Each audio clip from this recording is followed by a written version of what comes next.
sheep that goes bad after it's had toxic waste and everything. And there's a border collie in the show, but they don't put the border collie on the sheep to the very end of the show. It's, you know, when they're running for the sheep, it's like, well, look at the border collie do this. He saves them. But anyway, all right, kids. Hobby. And Harry. About 7 or 8 months in between. Oh my goodness. She's a baby. Look at her. She's like ready. Goes. She's ready. Yeah. All right, your job is to run over. Okay. Go ahead and tell you what. Oh, let's let her drag the long line. In case we have to catch her.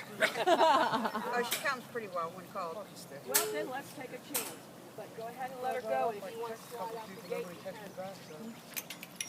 Come on, here. Good girl. Good girl. Okay. There she is.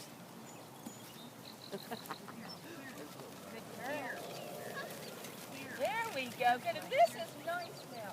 She's trying to get behind him, and you see me tapping the stick to try to get her behind, you know, to widen out. Hey, hey, hey, hey. Whoa, good. Yeah, no help flow. Good girl. So she's very natural and very nice. Oh, oh. That's a talent. Oh, now they all know.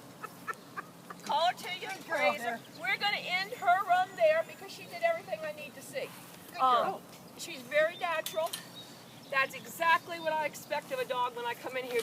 Almost perfect. She went both ways. She followed my directions with the stick. And if you have any inkling to do herding, you should get her into doing some. Because she's very natural and she'd be easy for you to train and work yourself, I think. Because she's also kind. She didn't try to grip or anything like that. She just wanted to go around them and keep bringing them back. Okay. Yeah. Okay, good enough. I told you, sometimes it goes fast. Sometimes I get...